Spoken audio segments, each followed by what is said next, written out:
Welcome back to CryptosRUs. I am George. We're all George. So today on this Father's Day, happy Father's Day to all of you fathers out there. I want to show some signs that Bitcoin could be recovering soon. You know, I've been trying to back up what I've been saying with a lot of facts. Just yesterday, I talked about on-chain metrics, which shows you that Bitcoin is repeating some of the patterns that we have seen before when Bitcoin capitulated and it's about to turn upwards. Today I'm going to show you a few more signs that show you why capitulation is here and why Bitcoin could be recovering soon. So thanks for tuning in. As always, smash a like, subscribe to the channel. 2 streams every day, 11:30 and 8:30 p.m. Central Standard Time. So make sure you hit that notification bell and follow me on Twitter, Facebook, Instagram, TikTok, and CryptosRUs.com. All right, guys, let's do this. Welcome again. Happy Father's Day. It is Sunday. Hopefully you guys are doing well. You had your brunch or whatever else you may have done this morning. All right, let me change my screen here. So Bitcoin is 34.7, so a little bit lower than yesterday when I was streaming yesterday, about 35.6 around here. This morning it dipped down to about 33, and now we're coming back up. So again, it's one of those situations where if you're looking at short term, seems like the drops never end. But if you expand out, you zoom out, you realize, okay, we're still stuck within that range that we've been in for quite some time. And that is between that $43,000 and $30,000. And we're still within, we haven't broken out, and it just seems like it's very, very, very boring at this point.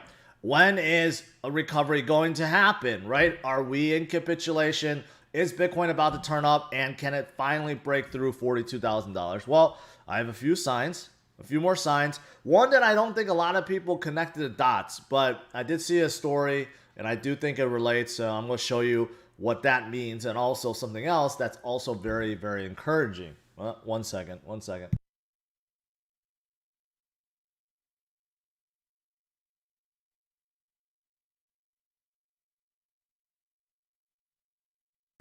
Sorry, I had to let my dog out of the room. All right. First thing is this. Kasim, thank you. Dennis, happy Father's Day to you. And Hodel, yes. So first thing I want to talk about is Bitcoin difficulty. And Bitcoin difficulty we know has been coming down for a number of reasons. Number one, the Bitcoin miners are being forced out of China, or a good amount of them. So they're trying to figure out where to go next. And there was a secret Bitcoin meeting that happened in China not too long ago, about a day or two ago, that discusses, hey, should we move to US? Should we move to Texas, which is very pro-mining right now? And same thing, Miami, El Salvador, you know, they're moving their operation. So that contributes. Also, Bitcoin's price being so stagnant within the last 2 weeks also contributes. But you can see for the last two adjustments, and for those of you guys that don't know, Bitcoin's network adjusts every 2 weeks. So look at how much miners are out there, how much computing power is dedicated to solving this equation. And if there's too much, then it adjusts the difficulty upwards. If there's too little, it adjusts downwards. Now, for the past two difficulty adjustments, Bitcoin's difficulty went down. And it's anticipated that this coming adjustment period, which will happen in about 1 week, so we do have that at least that 1 week to wait, it is going to adjust down again, which gives us 3 consecutive down difficulties. Okay, what does that mean? In general, that doesn't mean a whole lot until you scroll down and you realize that, yeah, for the most part, Bitcoin has been adjusting up and up and up and up. It's getting more and more difficult to mine Bitcoin. But over the years, there's been periods where Bitcoin adjusts downwards. But you'll notice that there's not that many times when three consecutive adjustments were in the negative. It actually comes very, very, very rare. Rarely. So if you keep scrolling and keep scrolling, yeah, see, like here's 2 in a row, and then you keep going. Here we go. When was the last time this happened? Last time. This was back in November to December of 2018. That was the last time that this has happened. So for 3 straight years, we have not seen this. And this is through crypto winter, even through March of 2020 when we had that horrific drop. This didn't happen. Okay, so what happened last time? What happened in November to December to 2018? Well, let's look. Let's look what happened. Actually, let's look at this one. You go all the way back, and this is what happened. The last time you had Bitcoin difficulty go down 3 times in a row was due to this, when we fell from 6,000 down to 3,100. So this was basically capitulation for Bitcoin. After coming down from 20,000, Bitcoin hovered. You could see it formed the bottom around 6,000, and it would go up and down and up and down. There's this giant wedge right here. It finally broke down, and this broke a lot of people's back. Yes, because that was a horrific 50% drop within a matter of a few weeks. Okay? After it hit 31,000, which is approximately 50% from the start of the drop, it went sideways for quite a long time before recovering back up. But this was the period. This was the last time Bitcoin difficulty had 3 consecutive adjustments, which actually equates to 6 weeks. 6 weeks of basically, Bitcoin hash rate being low. So if you now come back to where we are now, guess what? We're down 50%, right around 50% from the top. And now we're going sideways. And if we go for another week or so, right, and we continue to just go sideways, that mimics what happened before. And this for sure, most people, if not all, that has been in Bitcoin, has recognized that this was the capitulation period of this last crypto winter, right? This brought Bitcoin down to its knees, but true holders like myself continue to hold and hodl and hodl. And those of you guys that have also, held with me, it was bad. Let's not kid around. It was bad at that time, but we got through it and we went up from there from, 1,000% from that period, right? 3,000 to 30 something thousand and beyond. So this is a sign that we could be in capitulation. In fact, that we are in capitulation mode since being down about 50% from our top. And now we're just going sideways. Just like that period when we had this capitulation period, you could see that overall we had some up and downs, but still, overall, we were going sideways. And how long did we go sideways during that period? Well, let's measure. I didn't even measure that ahead of time. Let's just measure from this point to this point. You know what? Let's just go all the way here is when it reclaimed that. That took 177 days. 177 days. That's roughly 6 months. So it took quite some time, but obviously if you look at this, it started recovering a little bit sooner than that. It like right here. Let's see, from here to here, it started recovering 138 days, so roughly 4 months or so, right? This was true capitulation. I mean, this is the point, like I said, broke a lot of people's back. A lot of people got out, said, I can't handle it. I'm done. I should have never been in the game, right? But people that held on, continue forward, continue to believe that Bitcoin will come back up just like all the previous cycles before, right? They're the ones that made out the most by buying low here and continue to hodl. But, this is one of the things right now. I think that we're mimicking that period. Even though this is not coming off a 4-year cycle. We're still in the 4th year. We're still on the uptrend. But this shows that it's very similar. It's very similar. We're down 50%. A lot of people are basically giving up, right? Because we're just going sideways. The market is not really moving at this point. And we may continue to go sideways for months. for months. It may not be a V-shaped recovery right away. Like right now, you can see we're not doing V-shaped recovery.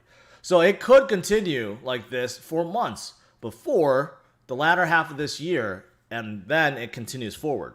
And I do have something else that kind of agrees with that assessment. But that's why. I think this is something that a lot of people are not paying attention to. It's very, very, very, very rare for Bitcoin mining, okay, or difficulty to be adjusting downwards for 3 weeks or 3 consecutive times, which equals 6 weeks. So this is, I think, a pretty clear sign. This, along with all the other on-chain metrics that I showed you guys yesterday. So this not alone correlates, or it doesn't prove it alone, I should say. There was a lot of other metrics like NVT and SOPR and several others that also show you right now is where we're going through kind of that capitulation period. And I do think it's a temporary capitulation period.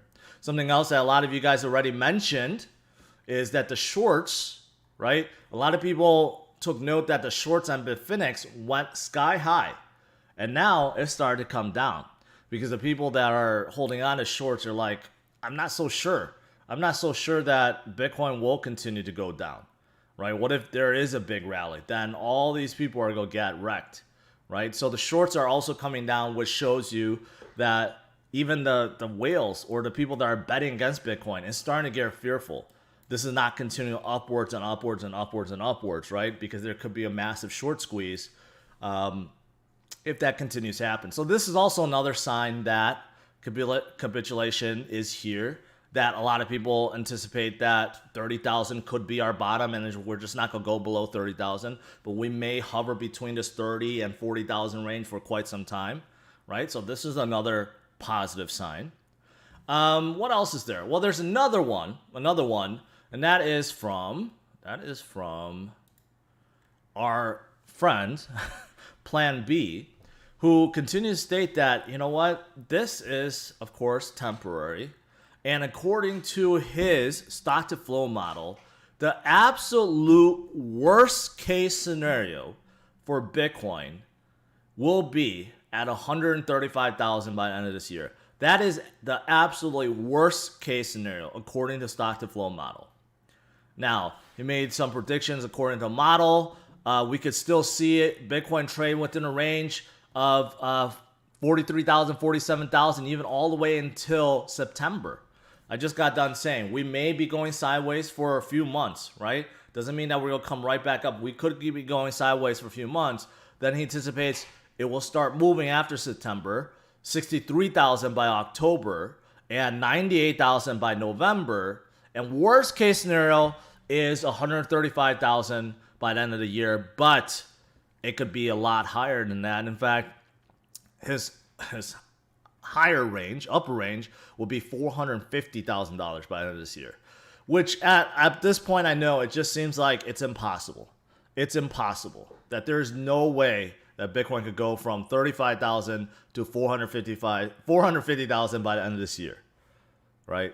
But stranger things have happened, and let's not forget that countries are about to enter into space.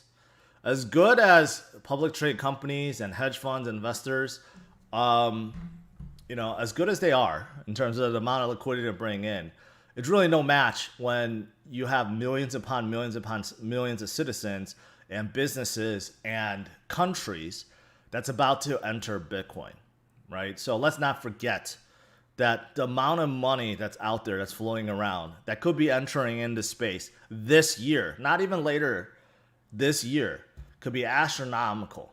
And it could definitely drive Bitcoin much, much higher. Remember, FOMO and FUD, they escalate really quickly. They escalate really, really quickly. As fast as Bitcoin came down, this 50%, it could go up just as fast, right? And FOMO, we know, can carry markets. We have seen it carry Bitcoin. We have seen it carry Bitcoin from $6,000 to $20,000 within a single month. And that was when there's not a whole lot going on. And back in 2017, there was a lot of hype, yes. A lot of hype of what Bitcoin can do, what it will do, who will enter, but none of those things happened in 2017. Yet, despite that, we still had a terrific rally. Now in 2021, all those things talked about 4 years ago is actually coming true. It's actually coming true.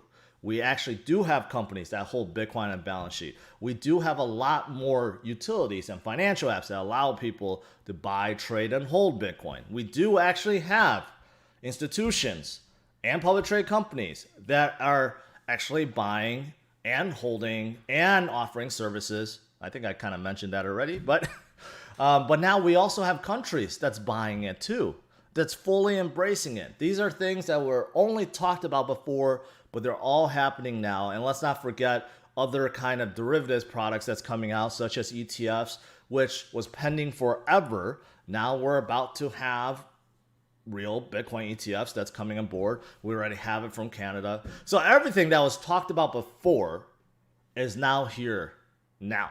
So it's very different, right? And if things could move as crazily as they did in 2017, they could still move like that in 2021, and even more so. All right.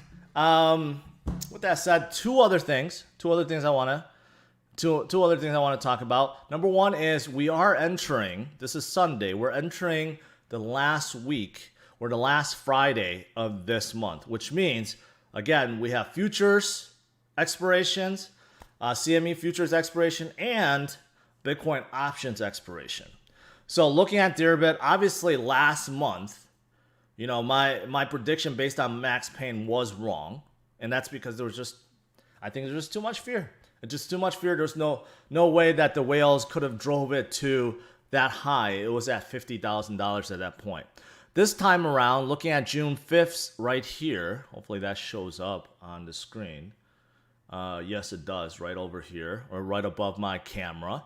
You could see that the strike price, the open interest by strike, June 25th, Max Payne is at 40,000. Now, though most of the volume, and this is billions upon billions upon billions of volume. I mean, if you look at the green, those are all the calls. And each one of those is at $4 billion. If you add all this up, this is like 20, 30, 40 billion dollars of calls. And they're all anticipating Bitcoin to be at much higher prices than now. 50, 60, 70, 80, 100. Some people have even betted $140,000, right? And you know what? We'll see. The Max Payne price is at 40,000. So it's still a little bit higher than where we are now. We were just at 40,000. So, you know, that's not too far off. But it's just really strange to see that the max price being at 40,000. There are puts, but the puts are just not that. The volume is just nowhere close to the calls. The call volumes is just insane. So we'll see. We'll see this week. Not every single expirations week we have seen volatility negatively. There have been some that's positive. So we'll see what happens this week, right? So that could be a driving factor for this coming week. And also, what else is there? Also, of course, let me talk about this because everyone is focused on the death cross, right? Is this a driving factor for this week and weeks afterwards? So according to this article, are you bearish or bullish over the death cross? So there's many arguments over this because, first of all, true death cross, according to true TA analysts, will say that both MAs are facing down. So this death cross is just measuring the 50 and 200-day moving average on a daily scale. And when the 50 moves below 200, that's usually a bad sign. And if it breaks above, it's a good sign. So it's either golden cross or death cross. But people are looking at, well, it's about to form a death cross. Well, in reality, it's really not because not both averages are moving down. The 200 is still moving up. However, this graph does show you some of the previous death crosses, which is a lagging indicator. And many times after a death cross, you have a significant rally. A significant rally that if you decide to sell, you would have missed out on tremendous gains, right? So that's the thing about death crosses and golden crosses, even though, yes, sometimes they are a good indicator of what may come, but other times it does flip right away. Especially with crypto, especially with Bitcoin, something that is very highly volatile, can be moving really, really quickly, right? And because death cross usually indicates that you had a pretty significant drop already, which means that most of the losses may have occurred already. And if you're selling after a death cross, that means you could be missing out on a great recovery. So this is not, so there's a lot of debate right now whether or not this death cross is also having a pending effect on Bitcoin. A lot of traders are getting out, but many traders are viewing this as a bullish sign that the worst is past, which could correlate to this capitulation that I've been talking about, because a lot of on-chain metrics, including the difficulty I just showed you, right, including the shorts now starting to come down, right, could indicate that the worst is behind us, that 30,000 is our bottom. And once we get out of this capitulation phase, which means all the retail investors that came in recently basically said, I'm done and I'm getting out, right, which leaves the holders left, which basically means that we can now form a support and go higher, right? This kind of correlates with that as well, because the death cross is coming, which is, I believe, the next week or so, right? Could just indicate that we're ready to come up too. So there's that I want to address. Again, you know, there's a lot of people that are say one thing or another. So it just really depends on which side you believe in. But I'm looking at all this. I'm looking at the longer term macro, you know, indicators, pattern signals. Those just have not flipped negative. They haven't. And I'm looking at, I just got done saying, countries and adoption not slowing down. So for me, I'm staying the course. I'm holding. I'm going to take advantage of these dips when I can. I'm going to continue holding because I don't think this run is over. I don't think 2021 we have seen highs. We're going to make new highs. I think what we saw was 64,000 Bitcoin. It's not the high. I think we're going to continue forward. And I think as long as Bitcoin continues forward, altcoins will too. And they will both see new highs for the remaining of this year. So that's what I believe in, right? So I still stress, do not panic. Do not panic sell, right? You'll regret it if you do, right? Stay strong, stay focused, pay attention to what's going on, of course, right? Make your own judgment, do your own homework, but still, overall, I don't think this is the end. I don't think this is the end, anywhere close to it. All right, guys, that's it. Let's do some Q&A.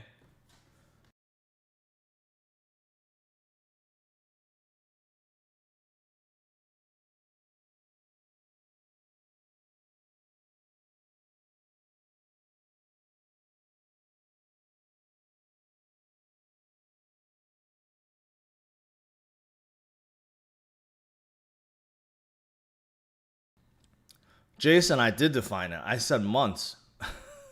You're just not listening.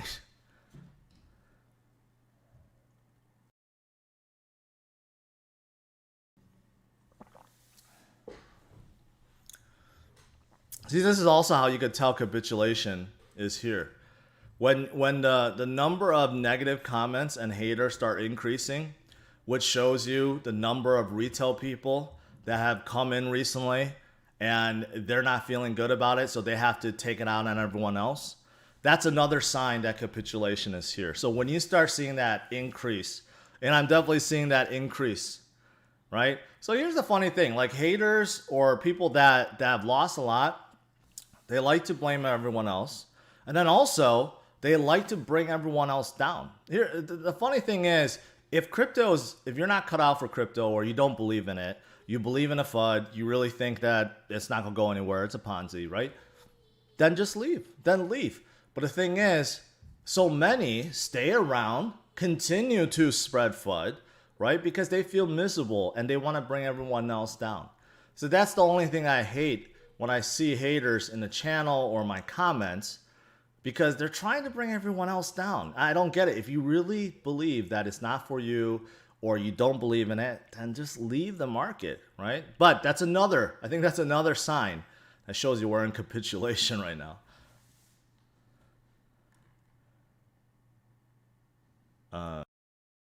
Emily asked, do you think if I own one BTC, I'll be a millionaire by end of 2021? No, because Bitcoin is not going to go to $1 million by end of 2021. No.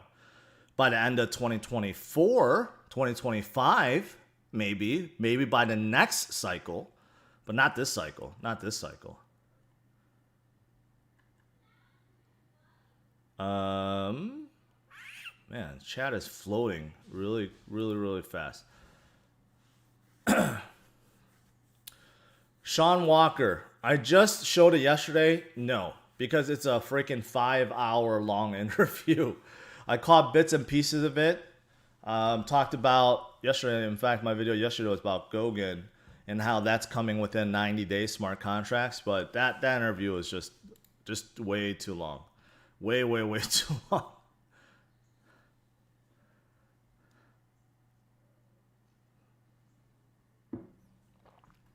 It always comes. It always comes.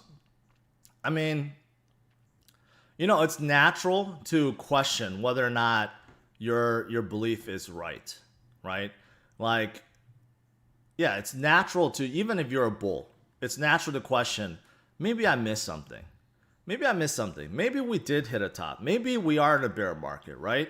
And I reevaluate that like literally every single day. And I'm looking at, did I miss something? Because it'll be foolish to miss it twice, right? Or 3 times, I should say, since 2013, 2017. So I look at it and I just can't confirm that I missed it, right? Short term, sure. Short term, I'll give that to any TA guy that could argue, oh, I predicted this, this and this, right? Long term, you know, based on everything I've mentioned, there's nothing that indicates that we're out of the norm of a normal run, out of a bull cycle where there is volatility, where there is dips, and possibly whale-driven activity or manipulation. Those are all happened. They have happened ever since the existence of Bitcoin, right? But if you look at everything else that measures that long-term performance of Bitcoin, and you look at what's actually happening right now, right, with adoption, with global inflation fears, with everything else that's going on, it's only beneficial to Bitcoin. It's not negative. So I guess my point is, yeah, it's natural to maybe doubt yourself, right? But that's where you have to dig deep and look at what you believe in and actually go confirm it, right? Go confirm it. And that's what I've been doing. So, chances ETH gets to 15K, 5x by the end of the year. I think it can happen.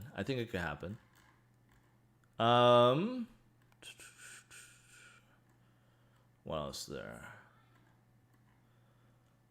People keep saying 80K is incoming. I do think 80K is coming later this year. There's no doubt about that.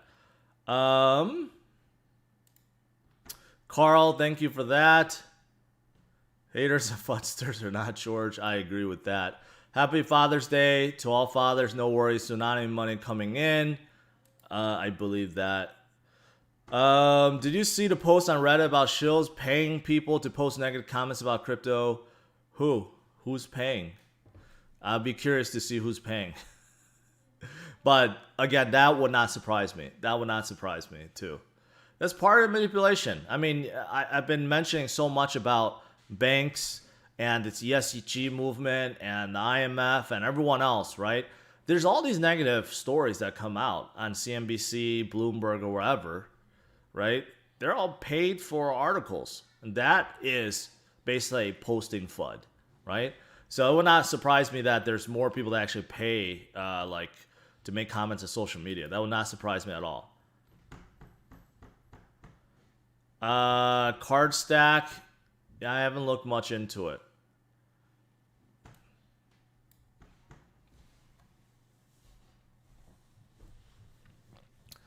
Can you pull out the BTC daily chart? We made the same breakthrough after hitting 41K, then to make our 63K. You mean here? Yeah, you mean here? Yeah, many people will say this is a bad thing because this is mimicking like some gigantic head and shoulders. Like this is a shoulder, this is somehow a head when it's really not, but here's another shoulder, and that's why a lot of also people think that this is a bad thing, that we could be heading down to 20,000, right? But I mean, the patterns just, they don't really line up, but we'll see. Farshad, thank you. Opinion on Sergey, co-founder of Chainlink, speaking at a Swift event and speaking about the need to adopt better tech. I don't disagree with that. I mean, overall, this is still a very, very early industry. The decentralization of projects and services and dApps is so early, so early. Even though, yes, it seems like we've been in it for 4 years since 2017, but most of what was promised in 2017 was not complete until now. So really, 2021 is really the first year of anything. So you think about that. How long did it take for internet companies to get big? How long did it take for internet to get big? What about email? We take those things for granted. What about mobile phones and smartphones?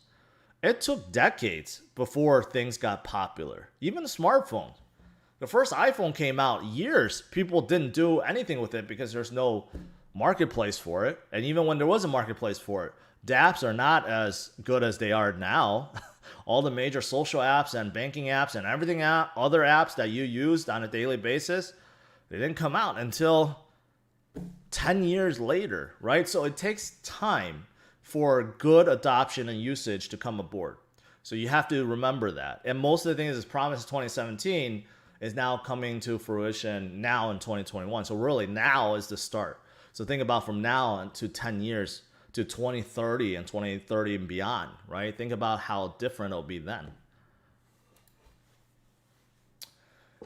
TS asks, sounds crazy, but let's assume Solana flips ETH and even BTC someday becomes number one.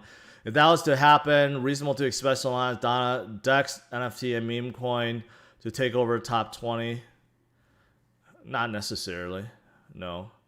Just look at Ethereum. Ethereum is already number 2, but doesn't mean all Ethereum DEXs and NFTs and the meme coins, everything else will be top 20. So even if that happened, the answer is no. It could, but doesn't mean most of them or all of them will.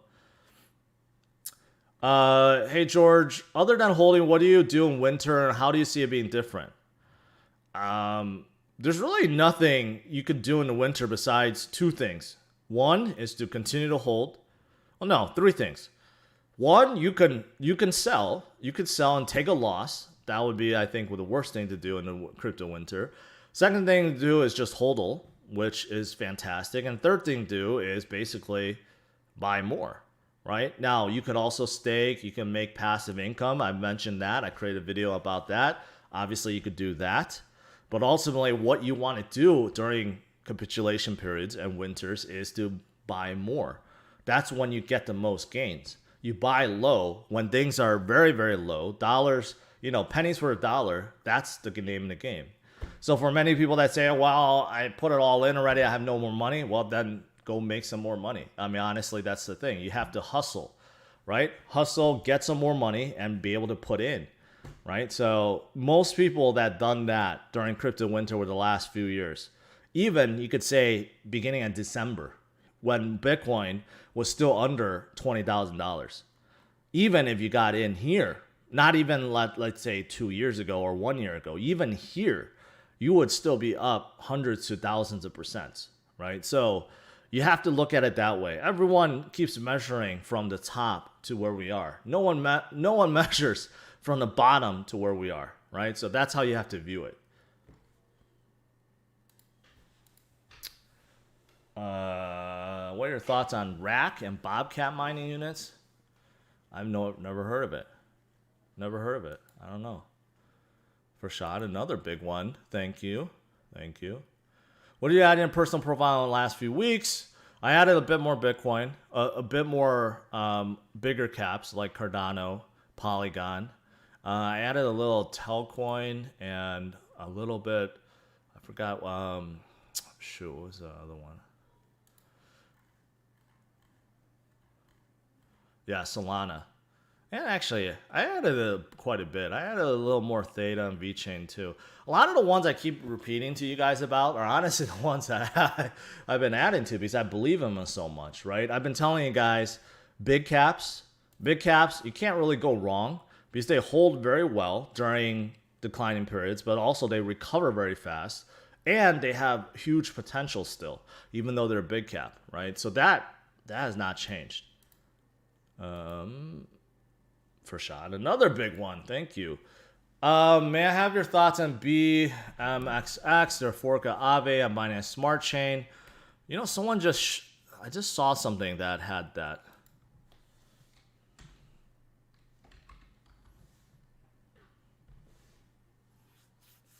Yeah, I have seen Multiplier before. They have been around for a while, but they have not made any traction at all. I mean, just look at them. Actually, in fact, there might be something wrong because the volume is at $93. So I don't know if this is misreporting, but if the volume is really at $93 or $362, this project is dead. So I have seen Multiplier before, but I don't know if this is misreported. But yeah, I don't know what's going on with it right now.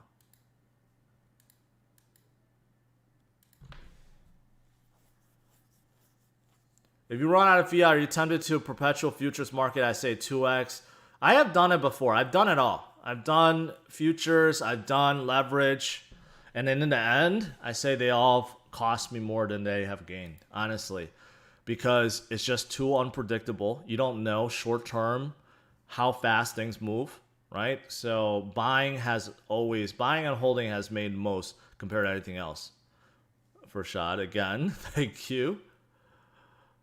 Please warn people about the scam all over Twitter that is KlueCoin. I've never heard of it before, but if it is, then people watch out. What do you think about Supermoon? That just sounds horrible. That just sounds horrible already. Yeah, I would not suggest getting into that.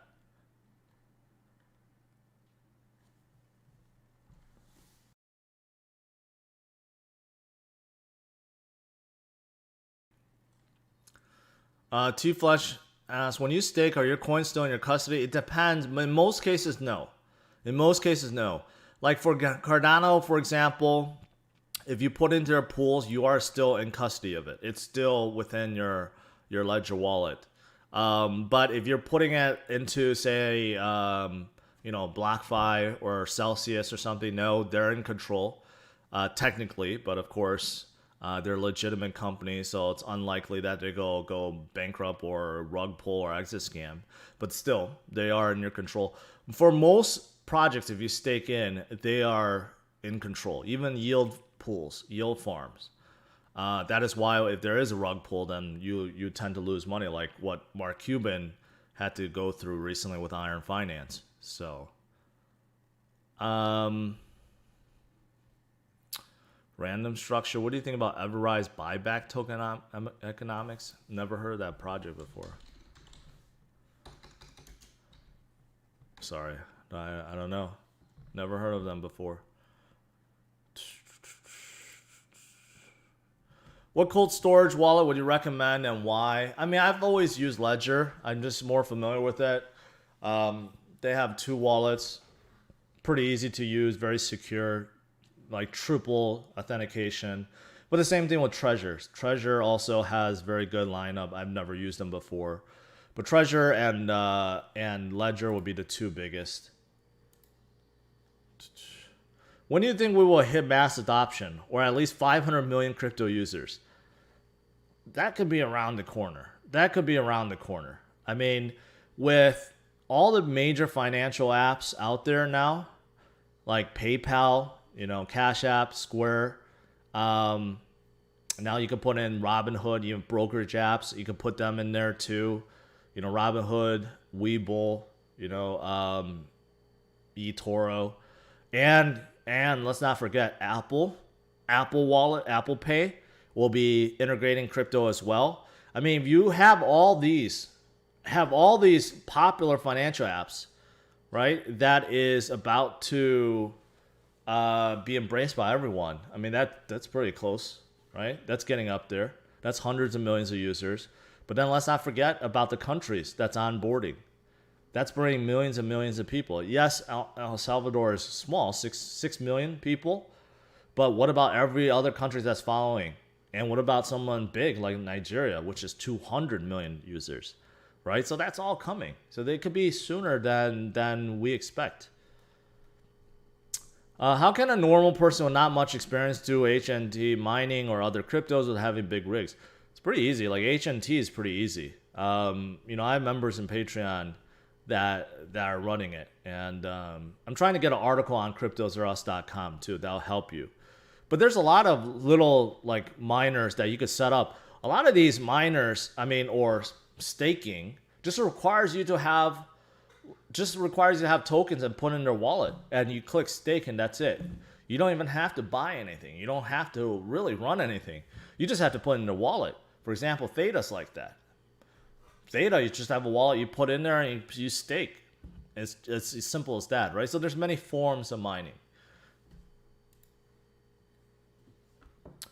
What's the best portfolio tracker that reads transactions automatically with many wallets? I mean, there's a lot. There's so many wallets and trackers out there. Even CMC has their own, but I've been using Delta, and Delta has been pretty good. Besides a few times it flakes out, but it's pretty good. Nervos, they're okay. Blockchain partnered up with Cardano recently with their bridge. They're going to share, DeFi projects or have a cross chain between the two. So it's okay.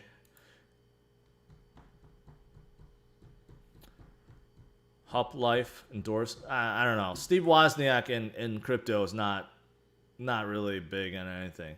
He came out with another one, some kind of energy saving thing. I forget the name. It's not popular at all.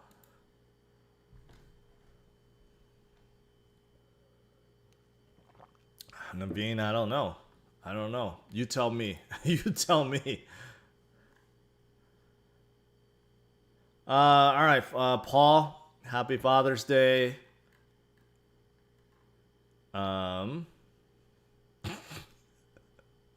Dimitri asked, I'm not even going to talk about that, but it gave me a good laugh. All right, that's it, guys. That's it. So bottom line is, there's a lot of capitulation talk, and I think that's a good thing. You could see with a number of haters and negative comments, people that have been hurt or can't handle it, but they want to spread that fear to others. And the more you hear about that, the closer we are to ending capitulation, honestly. That's one sign right there. Trust me, I've heard it all. When Bitcoin is 30,000, 3,000, 3,800, both times, nonstop hate, okay? But that's when you know. But there's other things I've been mentioning about on-chain metrics, and also like the difficulty adjustment. That's also another sign of we have 3 consecutive times. That's very similar to 2018 when we had capitulation as well, right? And you have other little things like shorts coming down. And you know what? Overall, this may be a tough period, and we may continue to be in this tough period for months. We could be in here for months. But it is my opinion that this run is not over. I keep evaluating. I keep questioning myself. Am I missing something? Short term, maybe. Day to day, week to week, I'll admit that. But in terms of long-term macro view, I don't think this is over. And I still continue to believe that dollar cost averaging and holding is the right way to do it. All right, guys, thanks for tuning in. As always, smash the like, subscribe to the channel. Happy Father's Day to all you fathers out there, and tune in tonight, 8:30 p.m. Central Standard Time. All right? Have a good one, guys.